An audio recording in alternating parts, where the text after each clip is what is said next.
प्रस्तुत है the Lucknow post से समाचार वॉइस। एक स्टील प्लांट के विरोध में चल रहे एक संघर्ष में ओडिशा के ढिंकिया गांव में निवासियों ने बैरिकेड्स बनाए हैं जो उनके गांव में प्रवेश को रोकते हैं। ग्रामीण प्रस्तावित जेएसडब्ल्यू उत्कल स्टील प्रोजेक्ट का विरोध कर रहे हैं। उनका दावा है कि इससे लोगों की आजीविका को खतरा होगा, जो मुख्य रूप से पान के किसान हैं। इस क्षेत्र के कुछ अन्य गांवों के भी इस परियोजना से प्रभावित होने की संभावना है। साइट वही है जहां पहले पॉस्को स्टील कंपनी के खिलाफ लगभग एक दशक तक लंबे समय से आंदोलन चल रहा था, जो 2015 में फर्म के राज्य से बाहर निकलने के बाद समाप्त हो गया था। 4 दिसंबर को कई पुलिसकर्मी गांव में घुसे और ग्रामीणों से हाथापाई के बाद मौके से 2 लोगों को गिरफ्तार कर लिया। उस दिन की गिरफ्तारी के बाद गांव के लोगों ने और अधिक गिरफ्तारी और प्रशासन की कार्रवाई की आशंका में गांव के तीनों प्रवेश द्वारों पर नाकाबंदी की है। पश्चिम बंगाल में Purulia pump storage project PPSP Bharat में 6 ऑपरेशनल पंपेड हाइड्रो प्रोजेक्ट्स में से एक है। सरकार इस परियोजना को स्वच्छ ऊर्जा उत्पादन में सफल होने का दावा करती है और राज्य में ऐसी 3 और परियोजनाएं स्थापित करना चाहती है, लेकिन स्थानीय लोगों का दावा है कि इस परियोजना ने घने जंगलों को तबाह कर दिया, हाथियों के आवास को घेर लिया और जंगलों पर निर्भर लोगों की आजीविका को प्रभावित किया। विशेषज्ञ मौजूदा जल विद्युत क्षमता के प्रभावी चरम प्रबंध के बिना ऐसी परियोजनाओं की आवश्यकता पर सवाल उठाते हैं।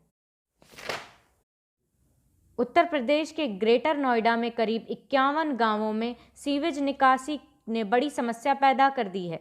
बारिश के पानी की निकासी के लिए बरसाती नाले यानी स्टॉर्म वाटर ड्रेन चोक होने के कारण खराब हैं और गांवों से निकलने वाला सीवेज सीधा नालियों और खुले मैदानों में जा रहा है। साथ ही लोगों को प्रदूषित पानी भी पीने के लिए मजबूर होना पड़ रहा है। इससे परेशान होकर ग्रामीणों ने नेशनल ग्रीन ट्रिब्यूनल एनजीटी में गुहार लगाई है। एनजीटी ने अपने आदेश में कहा कि स्वच्छ पर्यावरण नागरिकों का अधिकार है और एक संयुक्त समिति इस मामले पर जल्द से जल्द कदम उठाएगी। पीठ ने कहा कि 2 हफ्तों के भीतर समिति संबंधित क्षेत्रों का दौरा करते हुए सभी हिताधिकारों को शामिल करते हुए एक एक्शन प्लान तैयार करे।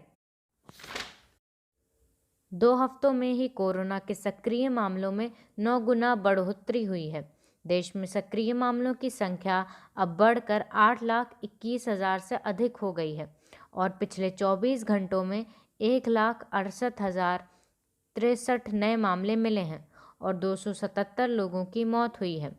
इनमें से सबसे अधिक महाराष्ट्र में 33,470 मामले पाए गए हैं। वहीं दिल्ली में 19,166 मामले सामने आए। दिल्ली में कोरोना का संक्रमण दर 25% हो गया है। जांच कराने वाले हर चौथे व्यक्ति का सैंपल पॉजिटिव मिल रहा है। WHO की विज्ञानी डॉक्टर कृतिका कुप्पल्ली ने कहा कि डेल्टाक्रॉन नाम का कोई वेरिएंट नहीं है और हो सकता है कि सीक्वेंसिंग के दौरान ओमिक्रॉन और डेल्टा वेरिएंट के कुछ घटकों के आपस में मिल जाने से ऐसा कुछ बन गया हो। कोरोना संक्रमितों के संपर्क में आने वाले हर किसी व्यक्ति को तब तक जांच कराने की ज़रूरत नहीं है जब तक कि वह अत्यधिक जोखिम वाली श्रेणी में ना हो। सरकार की तरफ से जारी एक नई एडवाइजरी में यह बात कही गई है। अत्यधिक जोखिम वाले लोगों में उन्हें रखा गया है जिनकी उम्र ज़्यादा है या जो पहले से ही गंभीर रोगों से ग्रस्त हैं। कोरोना के लिए उद्देश्यपूर्ण परीक्षण रणनीति पर ICMR की तरफ से यह एडवाइजरी जारी की गई है। अमेरिका के न्यूयॉर्क शहर में एक अपार्टमेंट में लगी भीषण आग से 9 बच्चों समेत 19 लोगों की मौत हो गई, जबकि 44 लोग झुलस गए। इनमें से 13 की हालत बेहद गंभीर बनी हुई है। आग की वजह खराब हीटर में गड़बड़ी बताई जा रही है।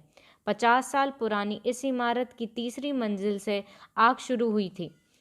यह घटना फिलाडेल्फिया के अग्निकांड के कुछ दिनों बाद हुई है, जिसमें 8 बच्चों समेत 12 लोगों की मौत हुई थी।